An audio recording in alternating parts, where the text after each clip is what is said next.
What is happening, guys? Welcome back to another episode of Comic Book Weekly, streaming right here on Comic Book Corner 2.0 and also Comic Book Weekly YouTube channel and on Facebook. As you can see, I am the only one here, so it's kind of weird doing a live show by myself, not talking to any of my friends. But don't worry, Brant will be here very shortly. He's running a few minutes late. Cat Comic Uno is out of town this weekend. But what I do have is I have you guys. So you guys can keep me entertained. I can keep you entertained by answering your questions and welcome you guys to the show. So, yeah. So we're going to have a good show for you. We're going to have a lot of the top 5 discussion. We're going to have this week's comic book news. We're also going to talk about this whole dark side thing that's going on as well. So it's going to be a great show. And I appreciate the guys that are on the show right now. First, we have Get the Key Comic, who's always on the show. So thank you so much for watching. We have the name that changes. He said, got the night off so I can join live. So that's pretty awesome. Thank you so much. We got a whole 15 viewers so far. Not breaking the internet, world or whatever, but hey, it is what it is. 15 is better than 0, right? Alfonso says, hi, everyone. Comic Hound says, heyo. And PDH Brick says, let's roll. He was wondering if this is Eastern time. Yeah, it's absolutely Eastern time, guys, for sure. And the neighborhood Merc says, can't wait for the show. So, yep, it's here. Just waiting for Brant to show up as he is running late. Jackson says, what's up? What are you guys excited for this week? There's a lot of new comics coming out. Let me know in the comment section, of course. And if you have a question for me, now's the time to do it, guys. There's nobody else on here. You guys are talking to me. I'm willing to answer any of your questions right here live, right? So let's see. Let's talk about some stuff. I know I did talk about Transformers this particular week, how Daniel Warren Johnson is going to be leaving the comic book. And even though it's a year away, we're probably wondering what's going to happen with the series once he leaves, right? That's a pretty big deal. Do you think the series will actually end? Or would you want it to continue with a new writer, new artist? It's not every day that we get to see writers on a comic book for a long period of time. But when it comes to independent comics, the big thing is usually they write their story, and when their story ends, that's it. It does end. So very curious to hear what you guys think of that. Let's see. We got a couple of comments here. John Doe says he's officially excited about Void Rivals issue 12. Yeah, I'm pretty big on that one, as well as we have a kind of a big cliffhanger in the last issue, as we got our 2 characters kind of going their separate ways. And then what happens once they get off of the wastelands, right? So that's pretty cool, man. Also, NYX2 is one of my most anticipated books. That's really cool. I'm glad you're excited about that one. Personally, me, that's one that I wasn't a huge fan of. Too much Ms. Marvel for my taste. Her trying to fit in with the Cuckoo Sister there, kind of off-putting. I want Laura to be more in the mix. Hopefully she will, and then maybe that comic will get a little bit better. All right. Then we got PDH Bricks, who's saying Comic Book Corner 2.0, putting out the great content. So, yes, always trying. The name changes, says, yeah, I saw Grommets. I saw that Grommets, Power Girl, Biker Mice from Mars, The Crying Boynies, a little bit of what I'm picking up. So glad that you're enjoying Power Girl. I know that's not everyone's cup of tea. I'm definitely enjoying Grommets, man. That book is so freaking awesome. Yeah, even if you said it's not so popular. Then we got Jeff, who's saying Deadpool team up. And since I'm a Deadpool completionist, I got to get as many covers as I can. Listen, I'm not the biggest Rob Liefeld artwork guy, especially nowadays. But I give the guy credit for keeping on, doing his thing, writing his story with Deadpool. I think this book could be kind of funny, in my opinion, just with like Major X and all these other characters. So it could be cool. We'll see what happens. I'm buying that first issue. I'll talk about it on Worthy Ones. I'm giving you the view from my brother's YouTube account and my account from my phone, viewing you from 2 devices. I love your content. I love what you do, and I'll support whenever I can. Absolutely. I really appreciate any way you guys can support the channel is absolutely much appreciated. Whether if it's a like, a view, a comment, just anything, it's so much appreciated, guys. So thank you very much. Let's see. We got PDH Bricks. I'm loving Rook. Your thoughts on it? So Rook Exodus.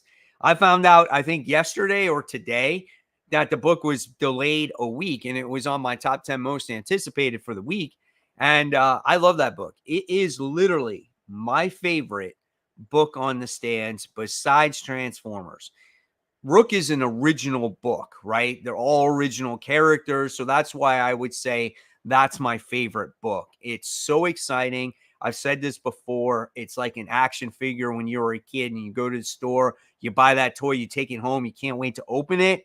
That's what Rook Exit is for me. I love the world. I love the characters. I love how creative it is. It's an absolutely awesome, awesome freaking book. All right. Then we have Beth and Duke says, morning, Mike. 323 UK. What did you think of Beneath the Trees? My wife said it sounds like the comic for her. So if you love, like, not necessarily horror, but like, it's like a serial killer book, right? But with animals, like the Berenstain Bears, that is a good book. I would recommend that book all day long. I almost pass on it. I never thought it was going to be such a good book. I definitely recommend it. Read it in trade, guys, because obviously you can't find the single issues anywhere. Hey, Comic Book Corner 2.0. Glad to see you online. Love your channel. Thank you. I really appreciate it. And like I said, we're still waiting on Brant to come on. He'll be on shortly, and then we'll get the show officially started. I do want to say real quick, guys, I've been nominated for some awards on the Comic Book Community Awards. So if you go on to CBC Awards, you will see that I have been nominated for, I think, 3 different categories. One for like best ongoing series for my Worthy One series, one series for my comic book hauls unboxing, and then there was something else that I was nominated for as well. I guess like best channel for 5,000 subscribers or over.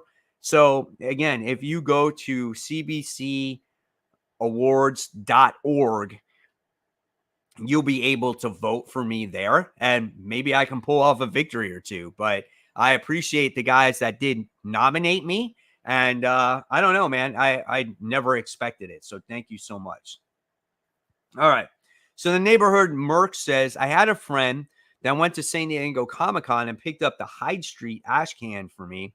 So that's cool. I'm looking forward to Deadpool team up. Yeah, I'm really looking forward to that Hyde Street book. I think that's a pretty sweet ass book, and it's horror, right? And I think all the Ghost Machine stuff has been awesome. So I'm definitely looking forward to it.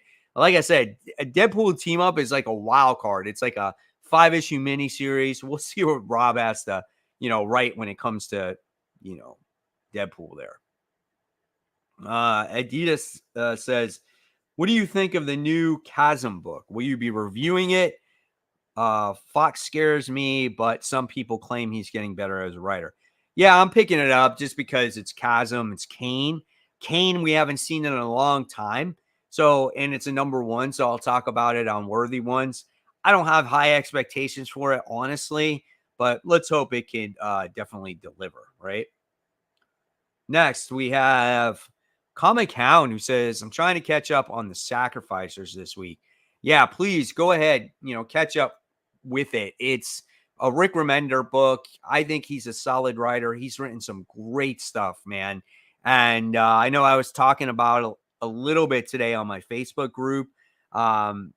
that he wrote like Tokyo Ghost, and that was a really good one. And he's written some other things as well. It's just an overall a phenomenal writer, and Sacrificers is good. It definitely has a lot of emotion, and you want to see what's going on with these characters and how they live their lives right now. And it's kind of funny how roles are reversed. You had a god that's become nothing, and now you've had a nothing character that's become a god. So it's like role reversal here, right? All right. Next, we have Jeff, who says a local comic shop had their new indie stolen. So sad. Who steals comic books from a comic store? Like, how do you do that? You just break in and say, I'm going to steal all the new independent comic books? Like, what do you get out of that? You're not going to get rich. You're not making a lot of money off of it. Like, that's kind of dumb, right? I don't know, man. I don't know what people think half the time, right? Then we have, is it Wolf Be Clutching? I went on a comic haul and pre-ordered almost 30 books. Hey, I'm right there with you, man. I do it every single week. Every week, whether it's new books, variants, back issues combined. It's like a slow week for me. It's like if I was to buy just the current comic book week's worth of books, and there's only 15 books that I'm buying. That tends to be like a slow week for me. All right, Comic Count. Let's see what you say, bud. Get your comment up there. It says Mike Spider Slayer, host with the most. That's right. Right now, I'm holding it down, waiting for Brant to come in. Hopefully, he comes in shortly here, guys. But putting down the comments definitely does help. We can talk about all kinds of stuff when it comes to comic books. Just put down anything. All right. Then we have 66% of DC books are below the red line. What do you think happens if All In doesn't increase sales outside the initial bump? Listen, I'm hoping that DC All In definitely increases the bump, and I think it will for a while. Just like every other DC event does. It's just a matter if they execute it. What's up, Brant? Welcome to the show. Hey, what's up? Sorry I'm late, everyone. That's all right. We were holding it down pretty good. We definitely had a lot of commenters on there. And there's your answer, Parker Luck. I am not the only host tonight. Like I was trying to say throughout this portion, I was telling you that Brant was just running late. So there we have it. So, but we're here. We're definitely here. Oh, and then I got a comment. It says, what's the website to vote for Comic Book Corner? It's the cbcawards.org. And like I was telling them, Brand, I was nominated for awards. So yeah, I saw it was like, yeah, 3 of them. So that's what you can go and vote. It will take you right there. And you just scroll and it says vote here, and you'll see all the different categories. And yeah, you'll be able to vote for me. What's that? Hopefully. What's that URL again, Mike? cbcawards.org. Hopefully you can be able to pull it up. Yeah. Okay. Yeah, and there it is in the chat momentarily, so everybody can just click it from there. Yeah, cool. Guys. Yeah, go ahead. It's an easy way to do it, and then you can vote, and you'll see all the other nominees as well. Listen, if you feel that there's a better nominee or someone that deserves a better to win than me, please go ahead and do that. I know Comic Historian is up there for a few awards as well. You know, send him the love. You know, let's remember him, commemorate him. You know, vote for him. Do it. You know, but there's a lot of other great channels up there as well. So, all right. So I think with that being said, let's go ahead. Let's get started this week. We got not too much news, so I think we'll kick it off with the news, and then we'll dive into the comic books. Yeah, let's do it. So let me pull that up. All right. Where do we want to start? Let's start with the media news because we only have one of those. Ultron returns in Marvel's Vision Quest. So this is a new series, I believe, on Disney Plus, and we haven't seen Ultron since that. What was the second Avengers movie?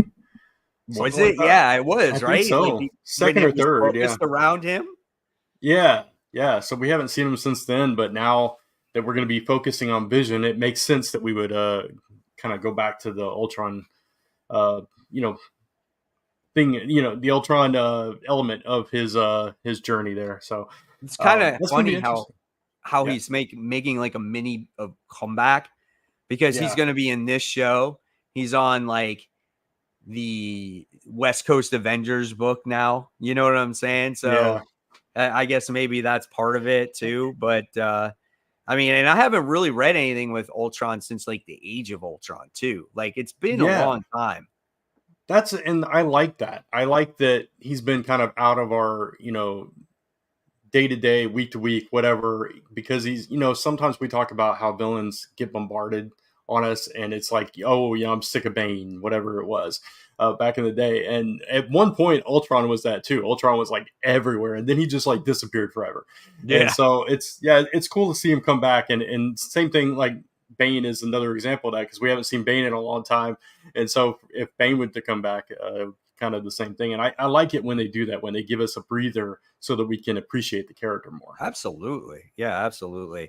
And I'm just looking forward to that show too, because Yeah, we haven't seen him in a long time. And we're like, he just takes off at the end of that show.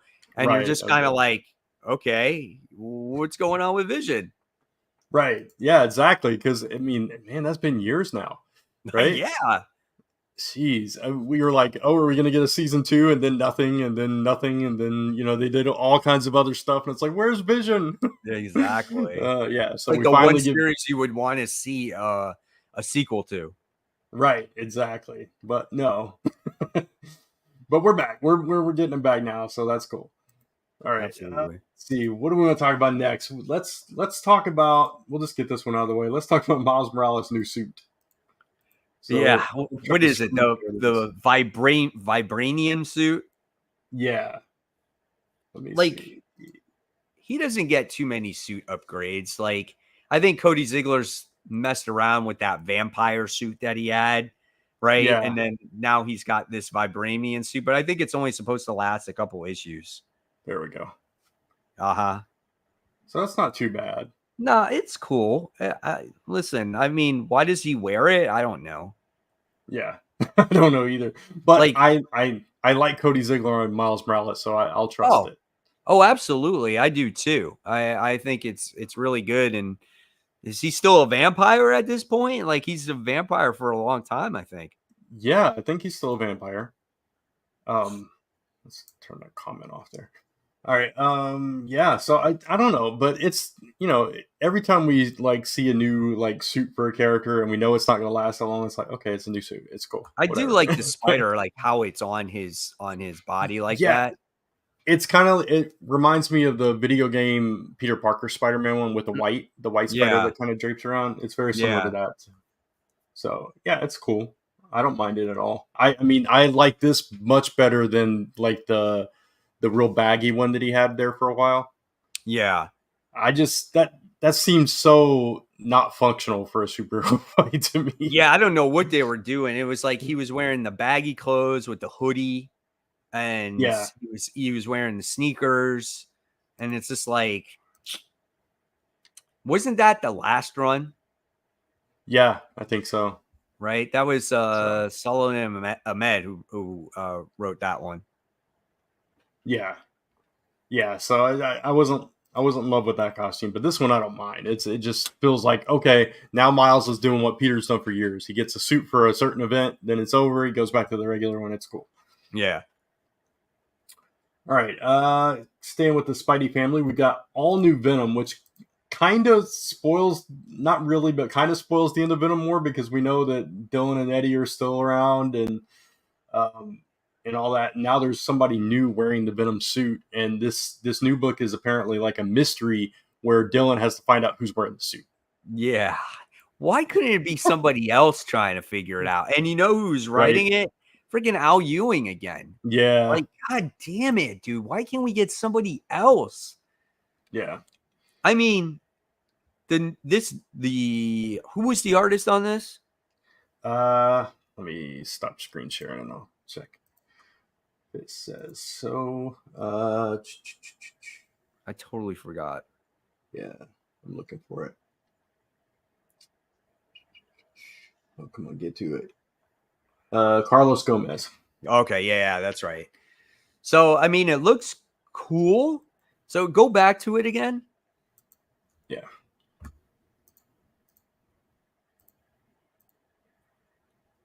So, you notice how is he like gold? Yeah, it looks gold or yellowish, something like that. Yeah, for sure. Now, didn't they say that there could be like a multiple or like a mystery of different characters that could be? Yeah. Let me pull the article back up and see exactly Sorry. what it said. No, it's okay.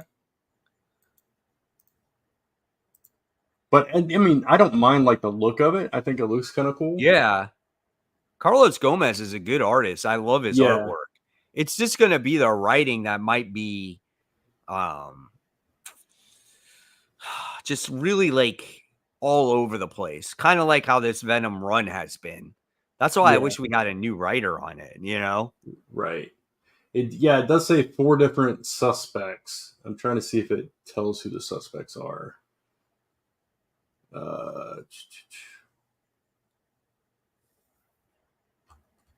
Thought I saw it up here somewhere. It can't be. Is it? Okay. Robbie Robertson, Madam Mask, Rick Jones, and Luke Cage. And who? Luke Cage. Okay, so I don't think it's Peter, and I don't think it's freaking Robbie. That's freaking stupid. And then Madam Mask. Madam Mask would be quite different. Yeah. It doesn't look like a male. It looks like a male character here. So it does, but that could just be the symbiote's male. Maybe. Or taking on a male form. I look at the gold, and the gold kind of reminds me more of Luke Cage. But Madam Mask's mask is gold as well. Mask is gold too, yeah. So one of those two, I think, is what I'm leaning towards. Yeah. Right. So I don't know. Yeah. Curious. Interesting. Yeah, it's definitely. Hey, it's got us talking. So I got it right here, baby. It's Paul. Perfect. Paul, just Jackpot and Venom. I think that would be so funny because Mary Jane's hatred for Venom, like from back in the day. And everything. Oh, dude, that would be awesome if it was Paul. That would be and that would actually be a good twist and make Paul like somewhat relevant, And then Peter has an excuse to go after him. Exactly. And Mary Jane has an excuse to get rid of him. So it's perfect. Yeah, that would be awesome. I think anybody that's a Spider-Man fan that hates Paul would love to see that. Yeah, absolutely. I completely agree with that. And then Peter kills him. And then out of anger, he's just like, what did I do? Venom is Aunt May. Sorry, I didn't see you had a comment up there. What was it? Is this the one you had up? Yes. Yeah. Yeah.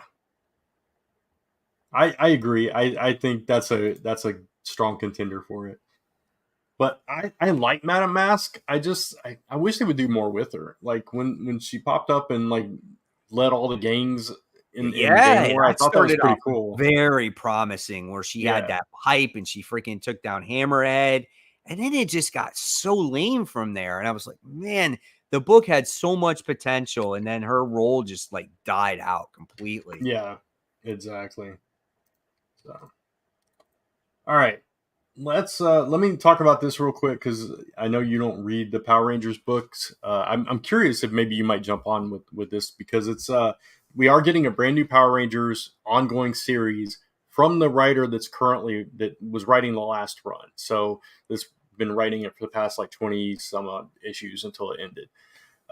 Melissa Flores, and this is the way it ended. It kind of changed reality a little bit, and so now we're starting fresh. Some characters will be familiar, some will be new, but we're starting from a clean slate and going forward from here. So it's a really good jumping on point. And it feels like it's going to keep that same kind of style that they've had on these books for years and years now. So maybe I might try. I mean, it's a new #1, so I might at least try the first issue and discuss it, at least for worthy ones. So we'll see what happens.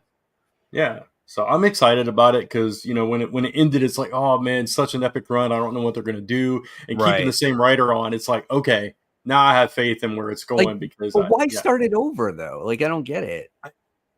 I mean, it was this epic story for over 100 issues that kind of led to this point where there was this big battle against God, I just totally forgot his name, but this big villain that was Rita Repulsa's dad and all this stuff, and they finally beat him. But in beating him, in that journey up to it, it shattered the morphing grid, and Uh-huh. so realities started bleeding into each other, Mhm. and characters from all different universes started coming in. So I think when they defeated him, it broke something in the grid and kind of splintered it off to a new reality, basically. So Gotcha. Okay. yeah, So it's like an multiverse incursion. stuff. Yeah, yeah, Yeah. exactly. Oh god. All right, cool. All right. So Yeah. let's move on to the next thing. Yeah, so Mad Cave is getting a manga imprint or a manga. I would prefer to pronounce that. So they're doing a lot of things at Mad Cave. Got Yeah, these I give them licenses. Yeah, credit. I mean, yeah, they're like a basically a dead company, and then all of a sudden they came back to life, and and I think to fit in today's society, picking up some manga is not a bad thing. I mean, yeah, and I just read Flash Gordon, like that first issue that came out. That's from Mad Cave, and that book was absolutely awesome. I loved it, and yeah, so good for them. yeah. I couldn't agree more.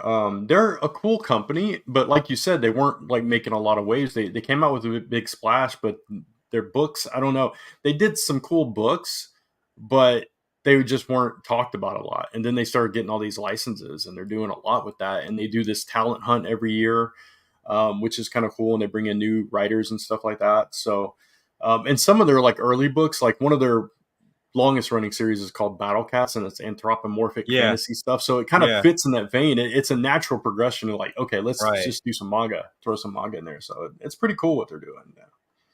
I think Kat was working with Mad Cave and trying to get a story published with them, right? Yeah, yeah, Yeah. and I entered their talent contest a couple times. I entered this year, so we'll see what happens.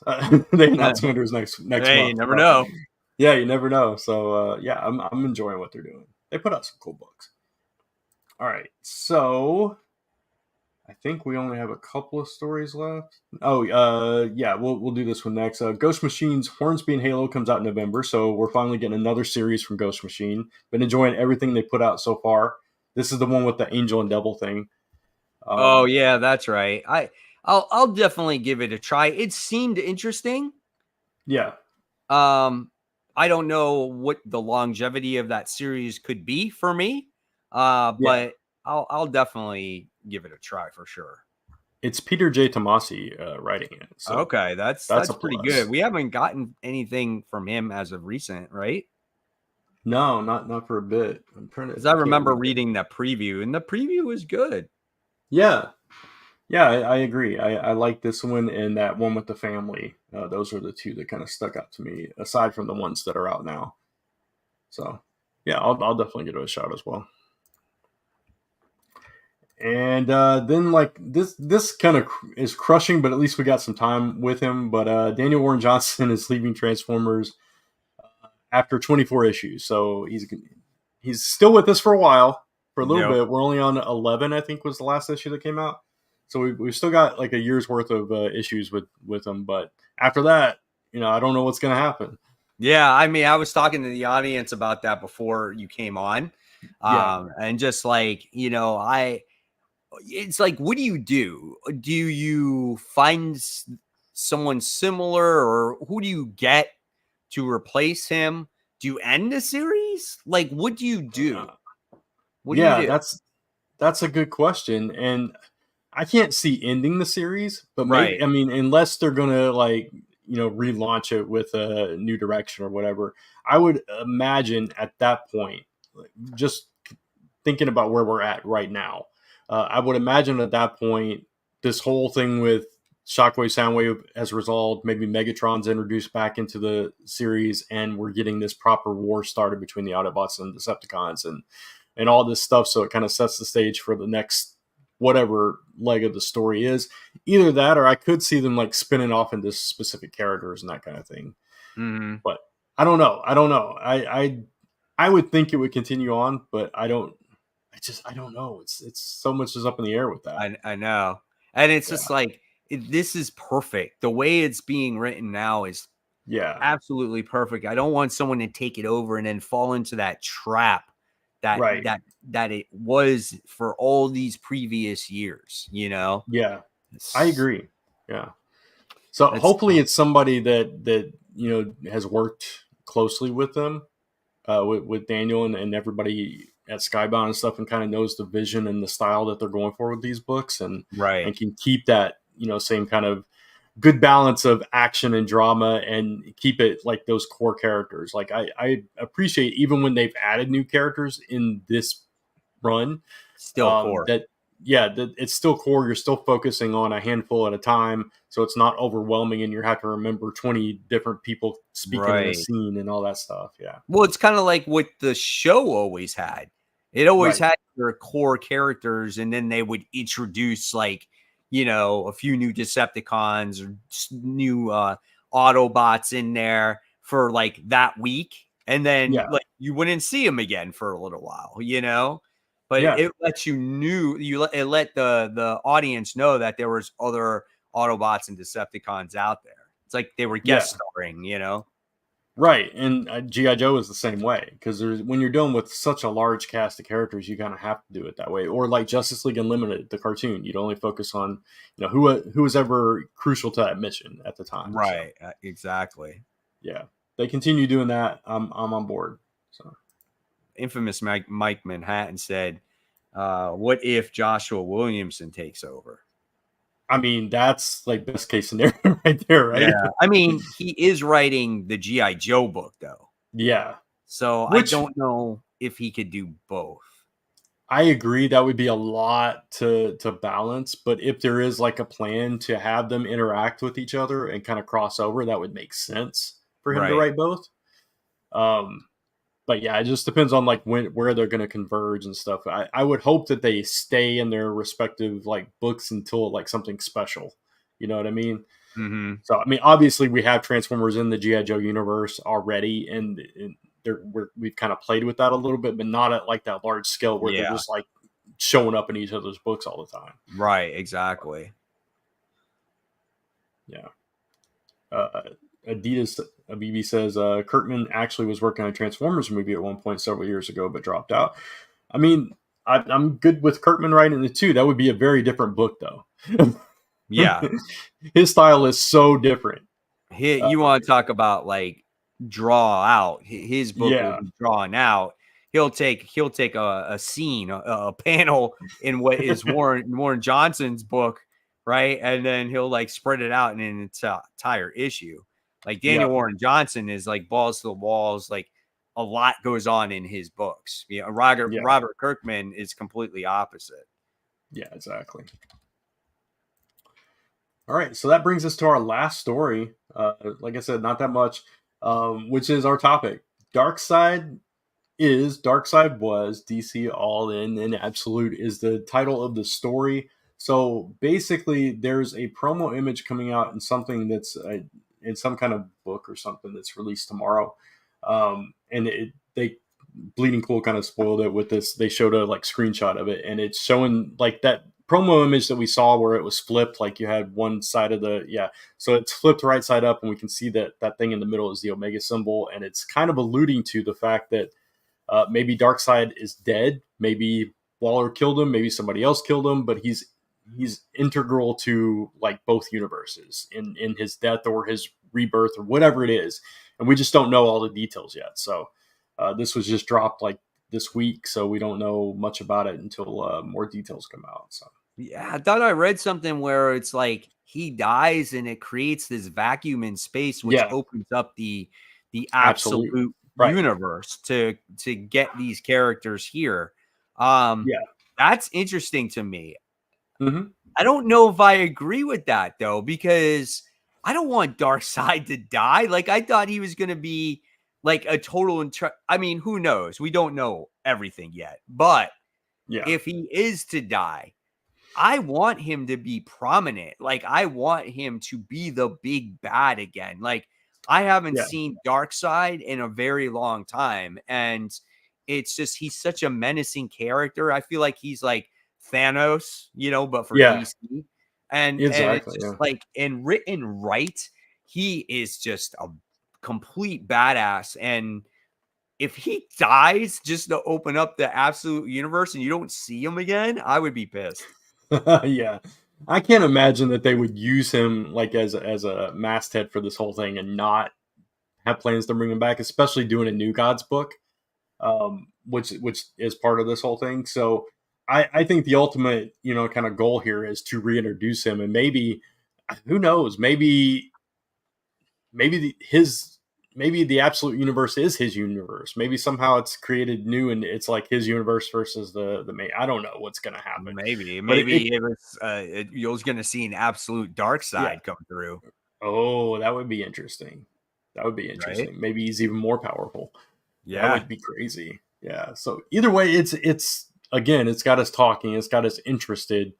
I'm all for it.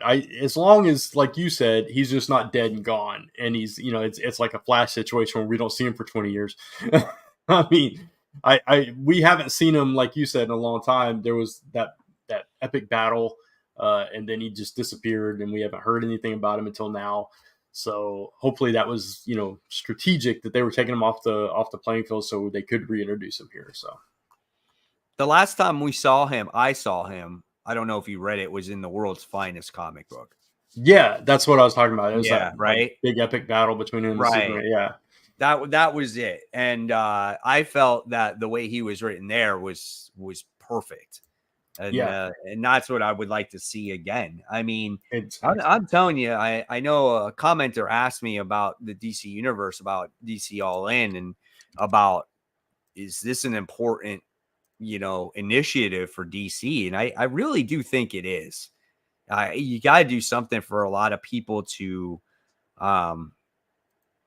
get people to buy some DC comics again, more than just Batman. And, and I think personally, I think they have been better in the past couple years, but I don't know if the masses care enough to just go out there and buy random DC comics again. And I think this is the perfect time to jump on. Maybe this is like the new 52, but in a better way, right? Yeah. No, I agree. And without like rewriting everything that we've been reading, it's still, maybe some people will just jump on just to read the absolute stuff, which would be cool. I'd be happy to, have new people into comics for that reason. So are you checking out all three of those Batman, Superman, and Wonder Woman? I mean, yeah. Of course. I mean, you got to, at least those, right? Just to see what it's about, like give them an issue and see the vibe. I don't love like Batman's costume or anything, but I'm very curious what this kind of Batman is like. So yeah, I do too. I want to see why he got so big. Yeah, like the dude it's actually huge, Bane. Man. Yeah, it's actually Bane under the mask. Yeah. Can you imagine that? Or that's Darkseid. That would be funny. Batman Darkseid. Oh man. So I don't throw batarangs, I throw omega beams. Yeah, right. I know. I don't know, man. We'll see. I find it weird that if he was to die right from the start, I think people might be disappointed from that. So I don't know. We'll see. All right. So that is all the news we've got. So I guess it's time to move on to those comics, because we don't have anything to plug unless you do, aside from the awards, which you already did. So yeah, all right. Plug the awards. So yeah. All right. So let's jump into the comic books, guys. There's a lot of comics this week, I thought. And I think tomorrow is going to be actually bigger, but we'll see. We'll talk about Wolverine last in this initial group here. Let's talk about Jenny Sparks, issue 1. So this is, for me, a book that I didn't like. I'll be honest with you. I don't know anything about Jenny Sparks. And I felt that this book personally did not do anything to get me to like her either. All as I know that I got from her in this issue is she likes to smoke and she likes to drink. And she literally smokes on every single panel, on every single page, and I really don't know what she does besides her being immortal, right? Because by the time you wind up getting to the end of the issue, and I don't know, man. There was nothing there that attracted me to the character, and that was it. I mean, when does this take place? Like in the 60s or something like that? Like this is like old I don't Batman know. when he was in here. Yeah, I don't know because she's a Wildstorm character. So and what I did learn from this was that maybe she was part of the Authority at some point, which Uh-huh. I never got into the Authority. I never read it. Any version of the Authority, it just was not on my radar. So I know next to nothing about the Authority, except for the characters that kind of got interwoven into the larger DCU at some point, like Midnighter and stuff like that. So yeah, I thought it was an interesting story, but at the same time, it's not something that I would probably kind of seek out. So I don't regret reading it. Like I Uh-huh. enjoyed it for what it was, but I don't know that that kind of story is going to hold me long term. Especially if I was an Authority fan and I was like invested into like this rebirth of the Wildstorm universe, which I don't know if that's what they're doing. This is a Black Label book, right? Um, Yeah, it's a Black Label. Yeah. yeah, so it could just be its own thing and then it's gone. So I just with Black Label books especially, I don't put much stock into them because of that. So it's like it's fine for fans. I'm glad it exists for fans of her and of the Authority and of Wildstorm, but yeah, maybe just not our thing. Yeah, I mean, I just, it was like Adam walking around just being like, I don't know. He reminded me of Dr. Manhattan because he's walking around naked, Yeah. and he's like, oh, I want to eat a pigeon and eat its grease, and there's a god, and there's this. And I'm like, what are you I talking mean, about? Like, and it's that, just like Batman gives Jenny Sparks the order to go after Adam. And it's just like, yeah, I don't know, man. It wasn't anything that sat there and just like wowed me. And it's probably a lot of it has to do with, again, Tom King. Like, me and Tom King's writing doesn't mesh. yeah, Very rarely, and sometimes sometimes it might be a good issue here and there, and then it's more of a miss than a hit. yeah. And I get that. And the thing with Captain Atom, I actually like that because originally he was supposed to be the Dr. Manhattan character until Alan Moore had to use like, new characters and couldn't use Somebody those else, right? yeah, those God, I can't think of the name of the company at the time. But yeah, it's supposed to be Blue Beetle and Captain Atom and different characters like that. So I thought that was interesting, but at this point in like the journey and we have an actual Dr. Manhattan and we moved far beyond that, it was kind of like, do we really need Captain Atom to be that? Yeah, Maybe he just goes back to being Captain Atom again, but yeah. exactly. Uh, Dita says, Mike reads crappy comics, so we don't have to. Thanks for your service, sir. That's my pleasure, man. That's my thing, right? I read them all. All right. Let's see. Let's talk about Nightclub 2. This is issue 1. I like this book. I don't think anything will live up to the original volume of this. Yeah. Uh, but I did think that this second volume was interesting. It kind of leaves off where we were, right? You wind up getting the two kids that are part of the nightclub and they're Yeah. dating. And then the one boy is jealous and he winds up using his powers publicly, which could get him in trouble. And then it's like he joins the wrong crowd, right? And it's kind of almost predictable. I kind of saw that coming. But still, it was a good book. You got the same artist in it, and I'm definitely looking forward to more.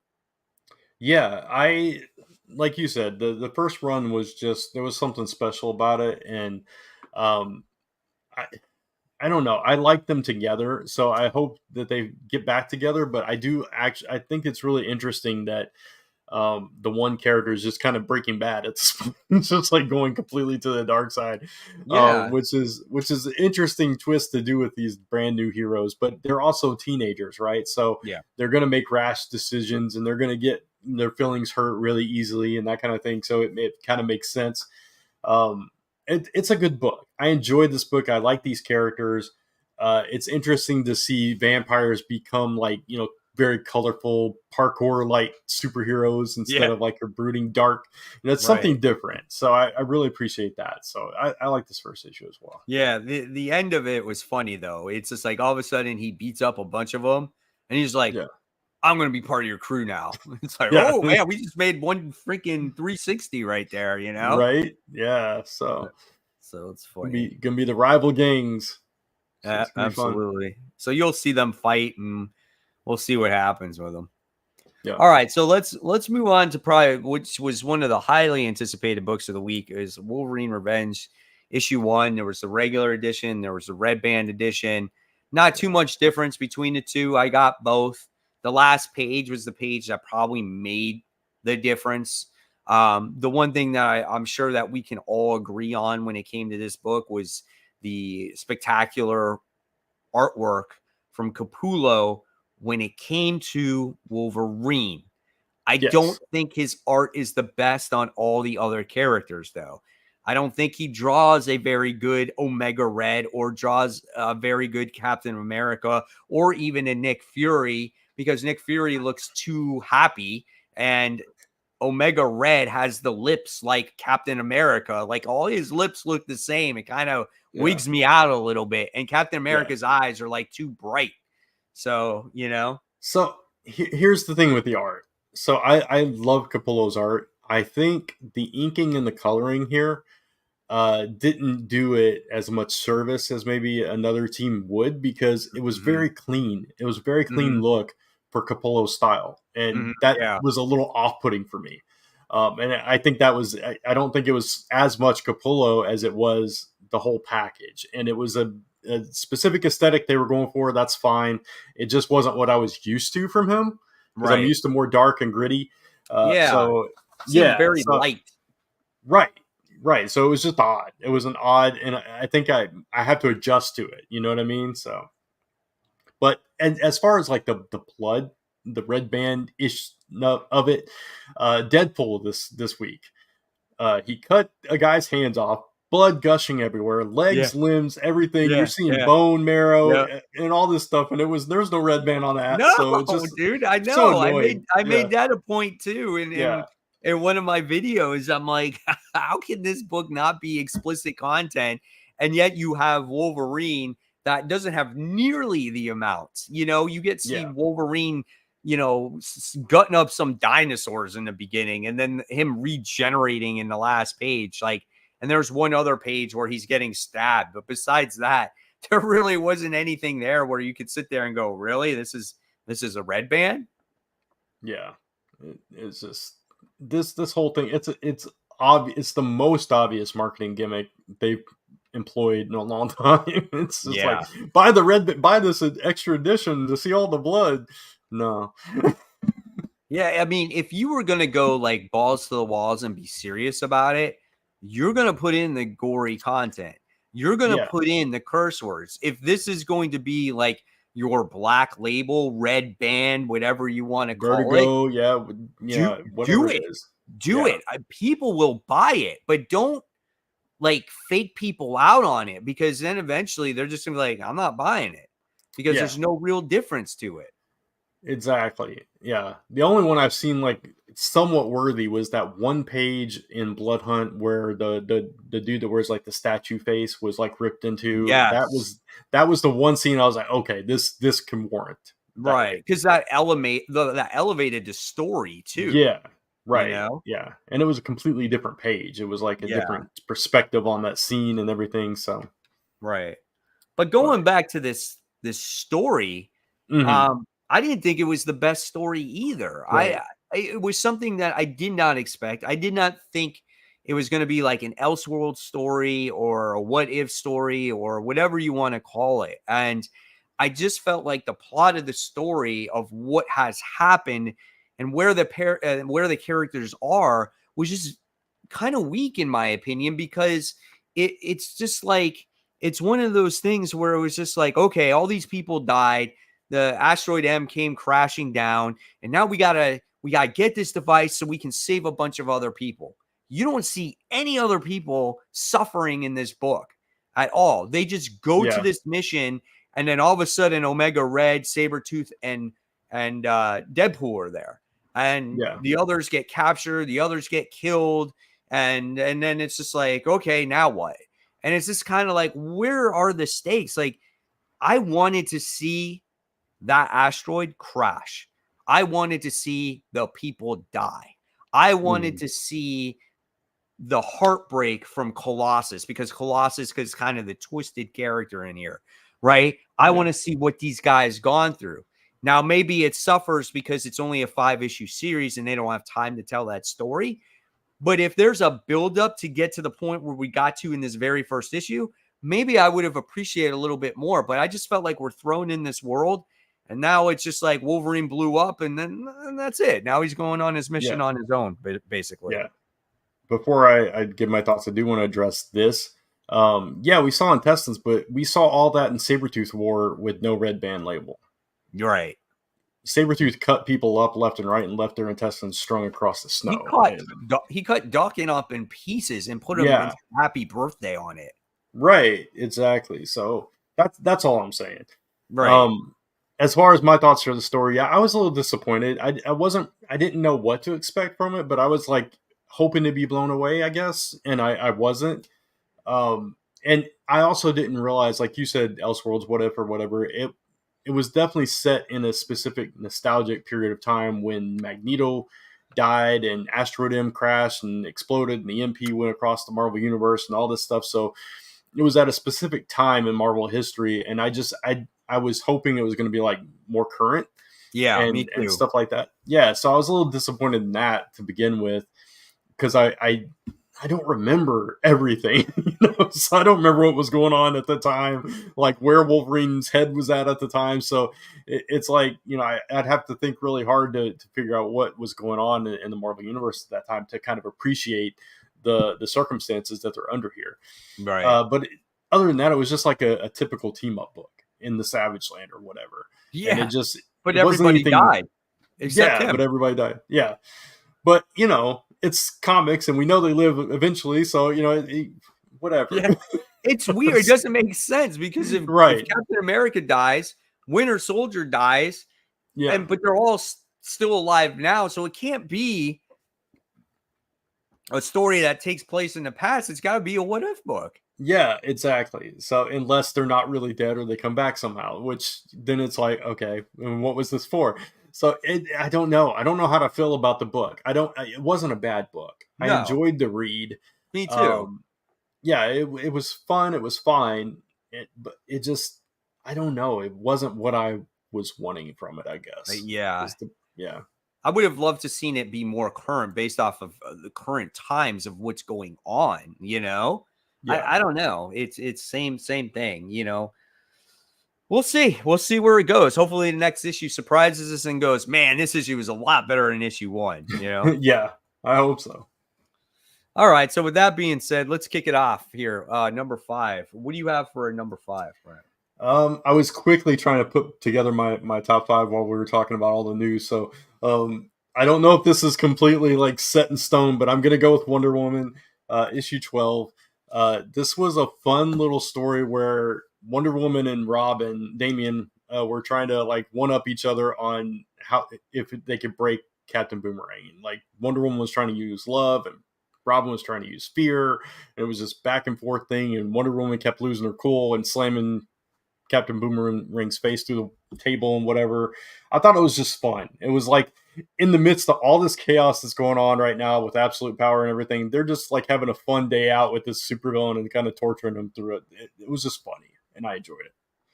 So you hated it, didn't you? I didn't like it. It was like one of my least favorite books. I could see it on your face. I was like waiting for it. It was so repetitive. It's just like it was. It's like, oh, let's try it. Let's see if we'll try this on him, and we'll try that on him, and we'll try this on him. And I'm like, fuck, dude. And then at the end of the day, it just like slips out. It's like, really? Like, come on. And then I liked the way the book looked. Tony S. Daniels' artwork on the book was absolutely it was gorgeous. Awesome. Yeah. Right. And there was some decent moments in the book. And I do like how Diana and Damian teamed up, because you don't get to see that often. Yeah. But the overall book itself, I just could care less for because it was just a complete filler at the end of the day. Yeah, it was, and I'll give you that 100%. Every point you just made. For whatever reason, I just had fun with it and I enjoyed it, and I like that dynamic of these two because there's something impressionable about Damien in this story that maybe Wonder Woman could be kind of a mentor that kind of leads him a different way. I thought that was fun, but at the same time, his personality was kind of bleeding into hers, and it was just I just had fun with it, man. That's all I can say about it. But I completely understand where you're coming from. Right, right. Oh man. All right. So my number 5 was Redcoat issue 5. Okay, that was my So number 6. So really oh, close. Yeah. that's cool. Yeah. I like this book, man. I think it's Yeah. just a lot of fun. I think we got the revelation of who the leader of the cult is. I forgot the Nice name twist. Yeah, definitely a good twist. And we see that now he's gotten struck by the axe 3 times, and it looks like he's going to lose that immortality. We got a sad ending with him Einstein getting kicked out of the house, and it was just all bad stuff that happened. And I'm just like, man, I feel bad for Simon Pure, It's just, but it's such a good book. Like I really enjoy it overall. It's just a different type of story. Yeah, the art in this issue in particular, the close-ups on their expressions were just there was this like acknowledgement between Simon and Benedict at one point where they could basically read each other's minds. Oh, I'm going to be alone for the rest of my life, kind of thing. It was just this nice moment where they just kind of took a beat. There was no dialogue, just these excellent expressions. And and also Benedict kind of selling his hatred and fear for George Washington throughout the whole issue to lead up to the reveal. Yeah. It was an expertly written issue. And so, I probably should have put it in my top 5 now that I'm talking about it. You're like, oh yeah. Yeah, it's very, very close though. So I'll accept it. I'll live with my choices. But it's a really good book. And this was probably my favorite issue so far. Yeah, this was a good one. I feel like this is the book that kind of just keeps getting better. Each issue, it's a little bit, it unravels a little bit more of the story. And you're just like, oh, that's cool. That's cool. That's cool. So I really enjoy it. Yeah. All right. So let's talk about. All right. Let's talk about Superman issue 17 here. Okay. What do you think about this one? I am not the magic guy. So when it comes to this portion of the Absolute Power tie-in, I felt this took it way out there quite a bit in the supernatural world. And dude, honestly, I didn't even know who that character was at the end. I was like, who is that guy? And then I found out he's like a devil for the DC universe or something like that. Neron. Okay. I think his name is. Yeah. I'll be honest with you. I skimmed this really fast right before I jumped on. This was the last book I had to read. Except for I didn't get to read Destro, unfortunately. I know that's on. Oh my gosh! I know. I totally forgot about it, and then I'm like, oh crap! When I started putting my books in order, but So anyway, Superman. I thought it was just okay. I think last issue was a little bit stronger. Yeah, me too. This one, like you said, it dove a lot deeper into the magic side of things, and I like his and Zatanna's dynamic together. I would love to see future stories with them kind of teaming up. That would be fun. And I think the art was really good. But and I like that Superman still being a hero even without his powers. He's beating up people and all that stuff. But the magic side of it was just I don't know who a lot of these characters are. I'm a little lost here, and it's just we've seen these dark roads through magic. Trying to get stuff with Doctor Strange and with different characters. I've seen this before, but the character stuff I thought was strong. But as far as the plot and the everything, I thought it was better last issue. Gotcha. Okay. Yeah, I wasn't so much a fan of this one. It's probably one of the weakest Superman issues I have read in this run, to tell you the truth, for me. Yeah, I agree with that. But still, I love this book. So right. We can get past this and keep going. I'm good. Right, right. All right. So let's talk about Ultimate Spider-Man issue 8. I think this was another great book. I am fine with the exposition heavy book in this because Yeah. you are learning about all these new characters in this world, and I can appreciate kind of like Hickman taking his time on talking about all these characters, and the introduction to the Sinister Six here was really fun. And Yeah. I love Peter talking to like his AI suit now, which is kind of hilarious. And then you get to learn that like Peter was on top of the hero list and Norman or Harry wasn't even on there. And Yeah. it's just like, I think that's going to lead to a divide or a jealousy factor in the Oh future. yeah. And yeah, so I thought this issue was really a lot of fun. Yeah. I like that basically Harry is Norman in this universe. I mean, Yeah. that's kind of what they're leading up to. They're friends now, but he's already working with Otto. These are two of his main villains. It's obviously going to go that way. They planted the seeds in this issue, like you said. There's the family stuff with all that stuff. Him like I can't no spider suits at the birthday parties. All this stuff, just the little attention to detail There's of a lot that of kind of Easter stuff. eggs in The this book character building. too. Yeah. Oh They yeah. go to like they for the birthday party, they go to arcade, right? Yeah. And then there's a coffee shop that's like Stan's like coffee shop or whatever it is. And there's a Yeah. video game that's called Secret Wars in the background. So Nice. I there's didn't catch that. Yeah. there's just a lot of little stuff in there. And then I love the Black Cat stuff in there too. Yeah. Yeah. I like that as well. It was a I mean, it wasn't like a full introduction to her, but we got the tease of it, right? So Yeah, well, we that, got the father. Yeah. yeah, we got the father, which I thought was really cool. Um, and just like the kind of building on that whole backstory of like all these superpowers in the back. The Kingpin's like Sinister Six, like you were talking about, which was very different than I was imagining. So it's like this, it's a completely different take on that concept, which I thought was fun.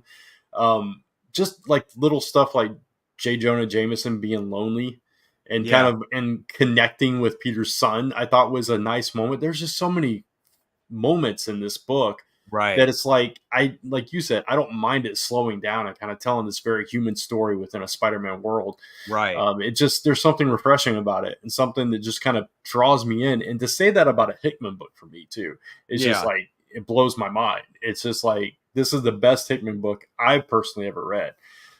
So I'm really enjoying this ride so far. Yeah, I absolutely. It's just again, it gets you attached to these characters in this ultimate world. So then when Yeah. something is going to happen in here, you're going to care Oh, about you're these gonna care characters. so much. Yeah. Right. There's so much And weight on these characters and so mhm. much, I don't know. I don't know what the right word is, but it's like you said, it is definitely making me care about all these characters and not just the good guys, the bad guys too. Like, and I'm Yeah. caring about Harry, and I'm going to be sad when whatever happens breaks him and he turns evil. I'm going to be Right. like, oh, Harry, it's just every step of the way. It's just the construction of this universe and of these characters within this book is just it's near perfection for me. Right. So Like what excellent. happens if Ben Parker does die due to the Uh, hands of the Sinister Six? J. Jonah Jameson can't work with him anymore. And then Peter definitely takes the job at the new newspaper and he works for J. Jonah Jameson. yeah, Yeah. yeah. Either way, I think he's going to end up working for them, and it's going to be interesting to see how Right. that goes. Man, there's so many ways that this book could go, and it feels like it's gonna keep surprising us at every turn. There's just very different choices, which I really like with this version of the Ultimate Universe. So, like the original Ultimate Universe, it was different and it went in different ways, but at the same time, it was very similar. It was like retelling the same stories in a fresh, updated way. Whereas this time, it's telling completely different stories and putting these characters in a completely different place, like Peter already Mhm. being, older and having kids and all this stuff. So, Right. I really like this. Yeah, it's like the best of like Renew Your Vows mixed with the best of the Ultimate Universe, and Mhm. then add some fresh new stuff on top of it. So. Yeah.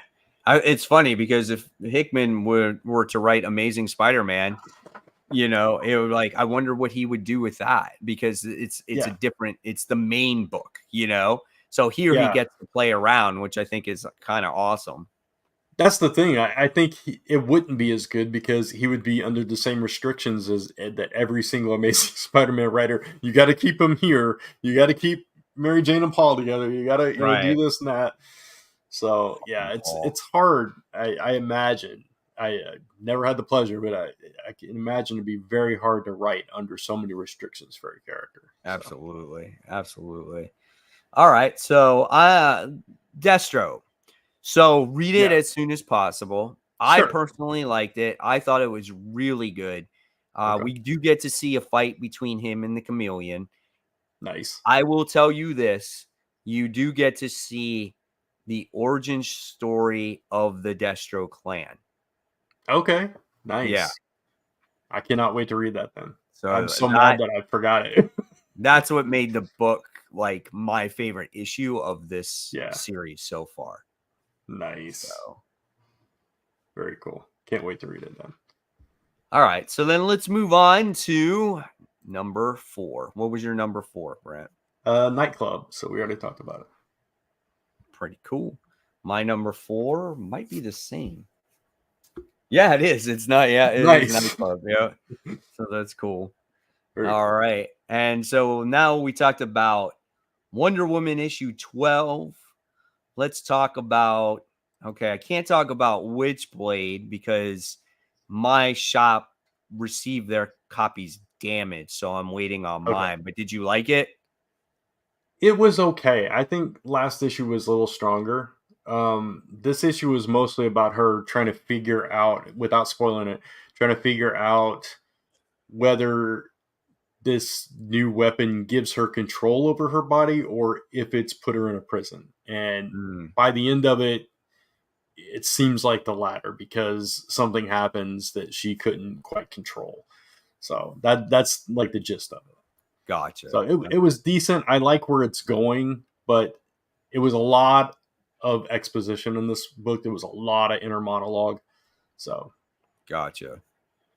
All right. So then let's move on to not Wonder Woman, Phoenix issue 2.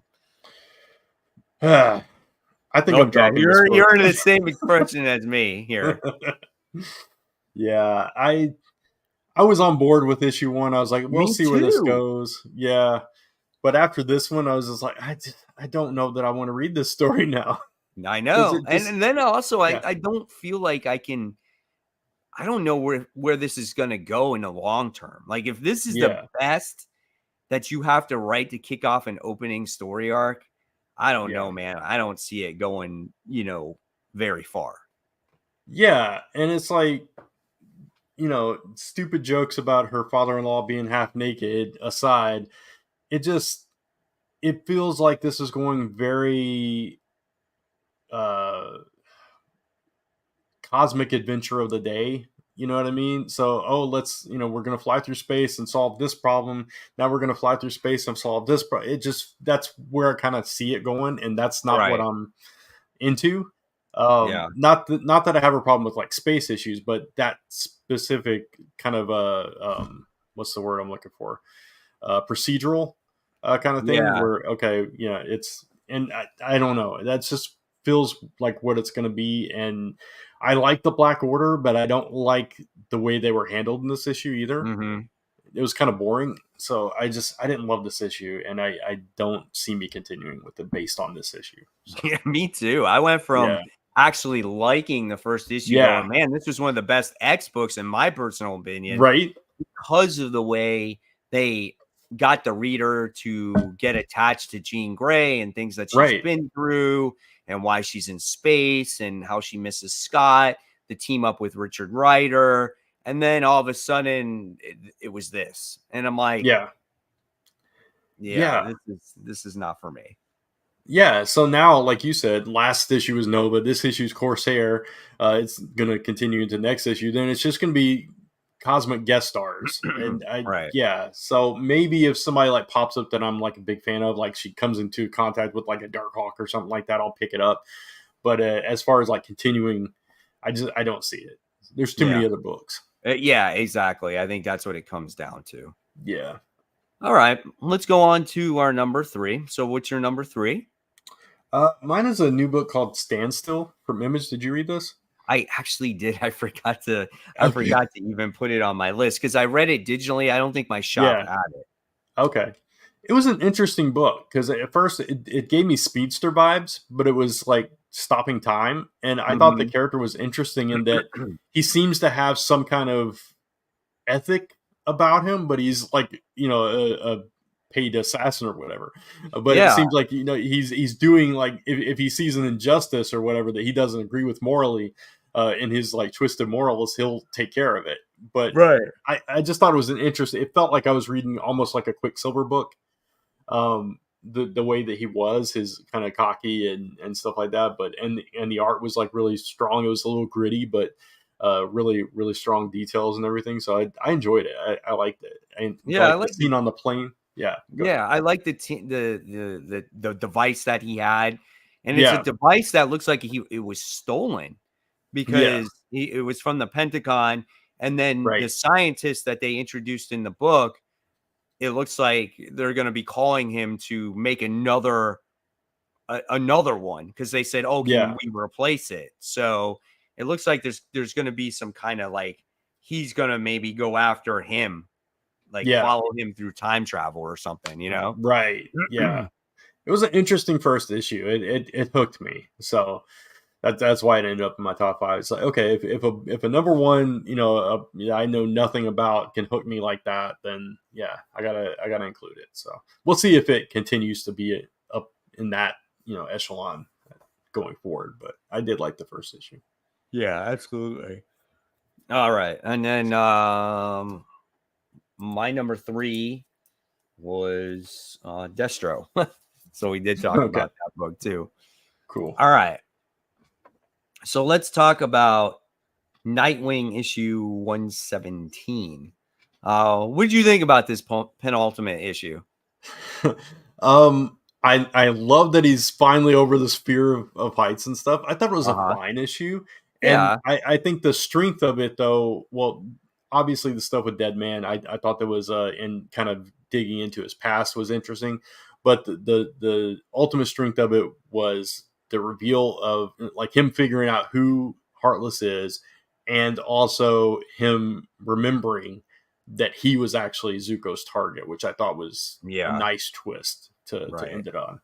Yeah. Yeah, there was definitely some pretty decent elements in that book, and Yeah. I thought it was a fine penultimate issue, just something that could have been wrapped up so long Oh, ago, yeah.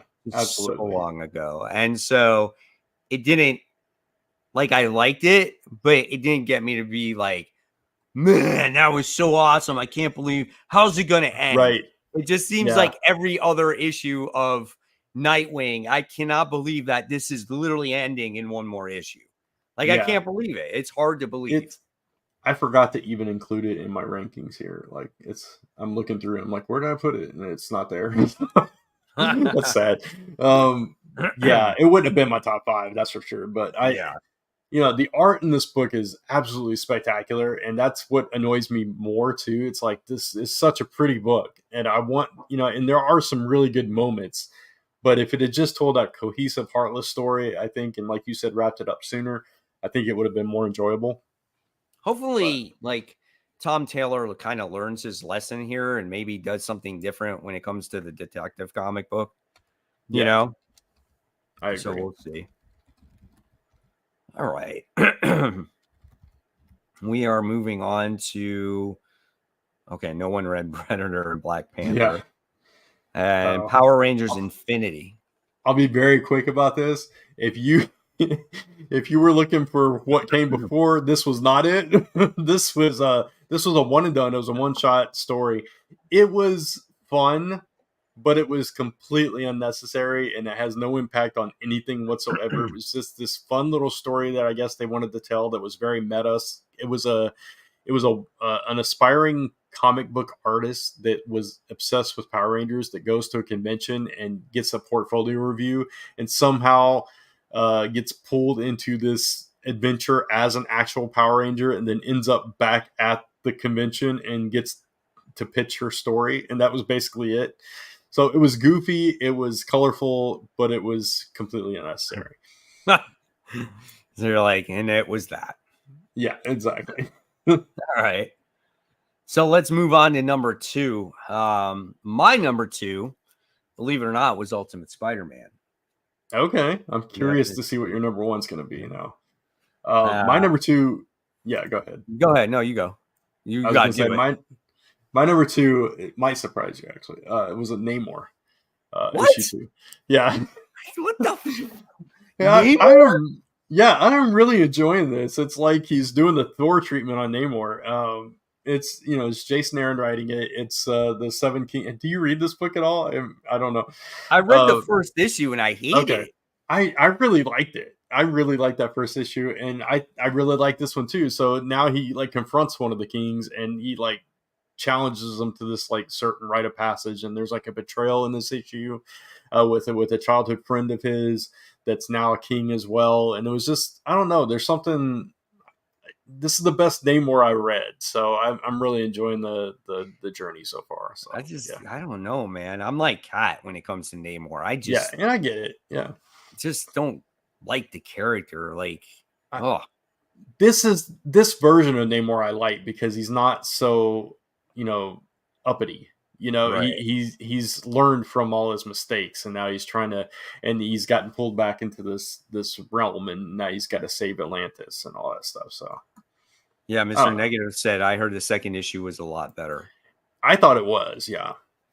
But if it's not your thing, it's not your thing. Right. It'll never be my thing. And it could be like a thing where it's like I see the Namor book and I'm like, oh, it's Namor. And it's already in my brain that, you know.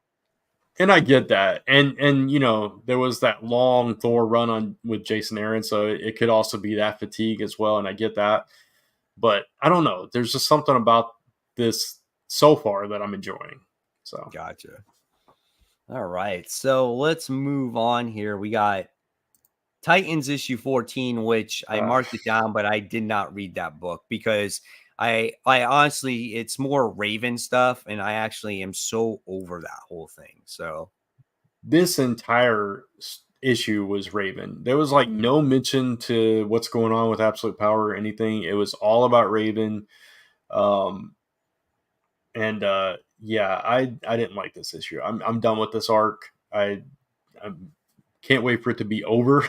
Because in this issue, she basically becomes the Darkwing Queen that they were afraid of, and so now they at the end of the issue. This is spoiler alert, but Nightwing's like, we need every hero on the planet to come help us.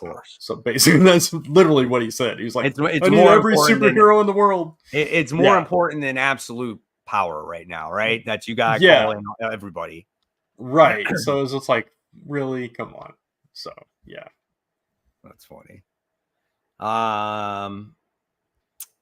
This Daredevil Woman Without Fear issue 2.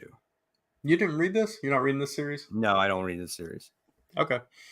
You're not missing much, really. It was it's her battling against the new Punisher was this issue. That was the whole issue. She was trying to get some information about where Alice is, and he was standing in her way. So that's all. The whole issue was just them fighting. So gotcha. I read the last one that she had. It was the Gang War tie-in, and that was fine for me. I didn't need another miniseries of gotcha. Yeah. Something Crawled Out issue 1. Listen, I thought it was a fine book. I don't think I'm going to continue it. I don't think there's enough there. It's just weird. It was about this girl and her best friend. She thinks he's the devil, and he's persuade her, and they work together at this gas station. This weird event happened where some naked lady came, shot one of the customers in the face, and she's like some demon thing. Like I don't know. I don't know what to expect out of that comic, but Okay. I like horror books. I like Yeah. different types of books, but it was just something there where I was like, it took a long time to get to that ending.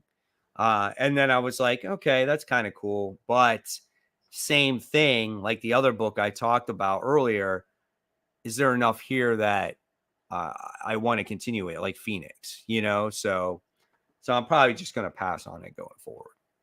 Yeah. Gotcha. All right. So now we go to our number one book. What was yours? Mine was Ultimate Spider-Man. So I'm really curious to hear what yours is. Did a Spawn Deadpool. book come out this week? Deadpool. Oh, Deadpool. Really? Yeah. Okay. Cool. Yeah. I Awesome. am really enjoying Cody Ziegler's Deadpool. It's really I good. Yeah, I know we briefly talked about it last week, but I really like the way he writes Deadpool. He doesn't Mm-hmm. over exaggerate the jokes. I like the family dynamic between the two daughters, Ellie and the princess dog. Yeah. And the voice that I have in my head of this symbiote princess is hysterical in my head, and I love how like she calls him Papa, and Yeah. I think that's so cool. And I like how they try to save his life, and he's getting everything cut off, and his healing factor's not working. And I Yeah. was thinking, man, he could be dead. I mean, he could die. He doesn't die. He just doesn't grow anything back, And Yeah. so I thought it was crazy. And we talked about how gory and graphic this book was. And yeah, it was pretty tough, man. And listen, when it comes to this book is going to be crossing over with the Miles Morales book. So Yeah. I am excited about that. Taskmaster is another fantastic character in this book. All he wants to do is get paid. He's like, my fee is doubled. He's It's the CEO tripled. now. Yeah, it's like, and then he does this like crazy, like fake magic Oh, that shit. was brilliant. I love Oh, it. that was Yeah. so He's like, funny. nah, And just kidding. what was he shoot him, right? Is that what he does? Yeah. He shoots him in the He head. just shot him. Yeah, He's like, dude. I'm gonna magic you. Bang. Yeah. No, I got you. It was so funny. Oh my God. He's Yeah. like, wait, you can't do that. Boosh, you're right. I can't. So it was great. This book is fantastic. Best Deadpool book I have probably read ever. Like, I am not Yeah. a fan of Deadpool books, and this book actually hits it on all levels for me. Yeah, other Deadpool books have started off decent, but they always fall apart. And this one, Yeah. I agree with you. I think this is the best it's ever been. And I think I'm becoming a huge fan of Cody Ziegler's. I love the Miles book. I love this book. It's just really solid writing, and to see them cross over is going to be fun. I love like Ellie, where she comes in like just from regular life, starts getting these powers, and she's just totally accepting that she has a symbiote dog for a sister. Yeah. And she's like, "Oh, cool, let me go train and fight missions and stuff." And Deadpool's just like, "No, okay, you're going to fill missions now." Right. So it's hilarious. It's nonsensical, but in the best way, and it's just.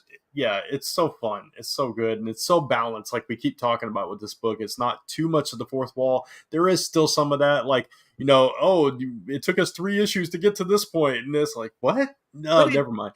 But Yeah, it's done the right way, I feel right. like, and Yeah, it's not some like shitty ass stupid humor like trying to be forced humor. It's mm-hmm. it's just stuff that is kind of incorporated in the comic book to where it was like, yeah, the writer, sat there and said we had to end this story arc to get to the next one, Yeah, I like that, and I appreciate that, and overall it's just great. And then you got like the internet guy that's like trapped in their house or something like that. Doug. Like Yeah, Doug, yeah. yeah. It's so dumb. It's so fun though. Yeah, it's But a he fun loves book, Doug. man. What's that? I said, but he loves Doug. Yeah. It's good, man. Overall, just Yeah. fun. And I think that's when a book deserves a number one spot for me. It's because I've known Ultimate Spider-Man has been a good book, and it's always been a good book, but Deadpool has been unexpectedly good. And I feel it's well written, it's well drawn, it's a well balanced comic book. And I feel like a lot of people may not be giving it a chance. And it doesn't have fucking Wolverine in it. It's not your typical, same Wolverine book. So Right. I thought again, that's why it deserved the number one spot for me this week. Yeah. No, I completely agree. It's my number 7, so it's really close. But yeah, it's a fantastic book. It's like one of my go-tos. It's like I can't wait to read that. And I don't think I've ever said that about a Deadpool book. So yeah. The last one I read that I really liked, but it ended lame, honestly, was way back when Deadpool kills the Marvel Universe, the original one. And then I didn't like the way it ended, but that book was just something insane and different and crazy at that time. But like when Jerry Duggan wrote Deadpool, it was kind of dumb, kind of lame for me. And yeah, then, was that the one where he became like the king of Monster Island or whatever it was? No, that was Kelly Thompson, right? Did she write that I didn't like that one either. Yeah, I didn't like that one at all. Yeah. Oh my gosh. Jerry Duggan one was the one done in like Marvel Now. Okay. Yeah, okay. Yeah. So, but that's that. And that's it. That's all the books. That's it. That's all the books. So I guess we're going on to most anticipated. Yep. Let's do it. All right. And so the one book that would have been both of our number ones, I believe got delayed to next week, which is Rook Exodus. So if anybody's wondering why that's not on our list, that's why. I was going why through did it get delayed? Do you know? I don't know. I was just going through League of Comic Geeks, and I noticed that it wasn't in the list. And I looked to the next week, and there it was. I was like, oh, crap. So, yeah, I'm not sure why, but yeah. Anyway. God dang it. That ruins like my comic book week, honestly. Right? It's the best book. Yeah. I mean, there's still some good books, and we'll talk about a couple of them. One that I'm just putting on this list just out of sheer curiosity is Chasm, Curse of Cain. It's not that I'm like looking forward to it. It's just like I want to know what this is. You know what I mean? Because it's been Riley and Kane, story as old as the 90s. But yeah, where's Kane been all this time? That's what I want to know. That's what I want to know too, and I want to know like why all of a sudden he's hunting Ben Riley again. Right? Like, really, you haven't gotten over this yet? So yeah, it's gonna be. I don't know. We'll see what happens with it. But let's go on to your number 3, which is Void Rivals. Is this the end of the arc? End of the arc, I think. I'm pretty sure. Yeah. We get Solila and Derek. They wind up going separate ways, I guess. They're coming off the Wastelands. Yeah. There's something there that happened at the end of the last issue. We're not quite sure what that is. Right. Yeah. So we'll see. But this book's always a solid book. Again, it's a Robert Kirkman book. Do we get that payoff that you get when you're patiently waiting, reading all those stories, and then you get some huge payoff. Like he's done it with Invincible. He did it with Walking Dead. He's even done it with Fireball. What's it called? Firepower. Yeah. Firepower. He did it with that. And he does it with a lot of the books. Yeah. So I'm curious to see what he'll do here. Yeah, same. And I think this book has a lot more secrets to unveil through the course of it. And I think that the connection it has to Transformers specifically, I think we're going to learn more and more about that as it goes on, because the way that they have that Energon port in their heads is just like, okay, that really is like, that makes them like things. Cybertronian, basically. I mean, right? Yeah, some way, shape, or form, or cousins of some sort, or I don't know. It's built the Transformers. Wow, that could be. I didn't even think about that. That could be really interesting. I don't know. I don't know what the plan is here, but I'm all for it. So, all right, and that's also my number 1. So, let's go to my number 2, which is Nemesis Rogues Gallery number 2. Also a book I'm sure you read. I forgot to put it like on my most anticipated, but yeah, it's a good book. I liked it. Yeah. I don't think this art was as strong as like the previous volume, because it had Jorge Jimenez. It did the artwork in that. So like, hard to beat that. Yeah. Tough shoes to fill right there, but still really good book. How he survived and how he got out of the situation that he was in is absolutely crazy, So how did it end up though? I I can't don't quite remember. remember. Yeah, it must not have left as much of an impression as that last miniseries because He I don't It was remember either. somebody in jail that he came across. That Yeah, I think he was trying to let loose or get out or I don't know, something like that. yeah, I can't remember. So we're looking forward to it, even though we can't remember the Yeah. details. I like the character a lot, so I'm curious to see how he builds back up from here. So, all right, so Sacrificers is the only other book we got to talk about. No, you got two more books to talk about. Sorry about that. Sacrificers number 11. This is it's from is it from the perspective of the king now, or whose perspective are we telling in this issue? It was from Saluna.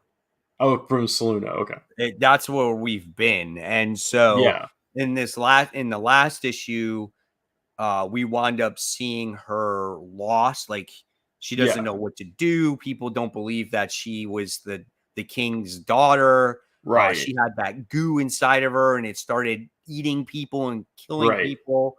And Everywhere she went, yeah, she was right, and basically a then at the end plague. of the Yeah. last issue, she winds up coming across you know who, Yeah.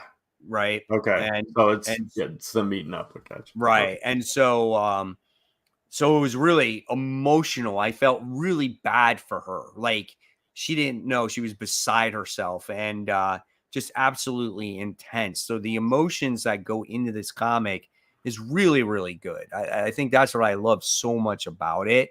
And I Yeah. just don't know where we're going to go. And it's kind of funny now how the roles have reversed. Like she's Hmm. become this peasant where nobody knows who she is and gives a shit about, and he's become like the god where he has power at his hand. So Yeah. it is a role reversal thing, and see how they deal with the situation will be quite interesting. Yeah. Yeah. I completely agree. I couldn't remember which was the last issue, if it was her or him, but yeah. Yeah. I'm really curious to see how he handles seeing her, and like if his compassion comes back or if he's just so bitter at this point that, it'll be interesting to see how it plays out for sure. And then Grommets, another book we're all enjoying on here, Cat as well. Just a nice, fun slice of life book. That is your number one. Yep. Yeah, looking forward to this issue. They're gonna have their house party, man.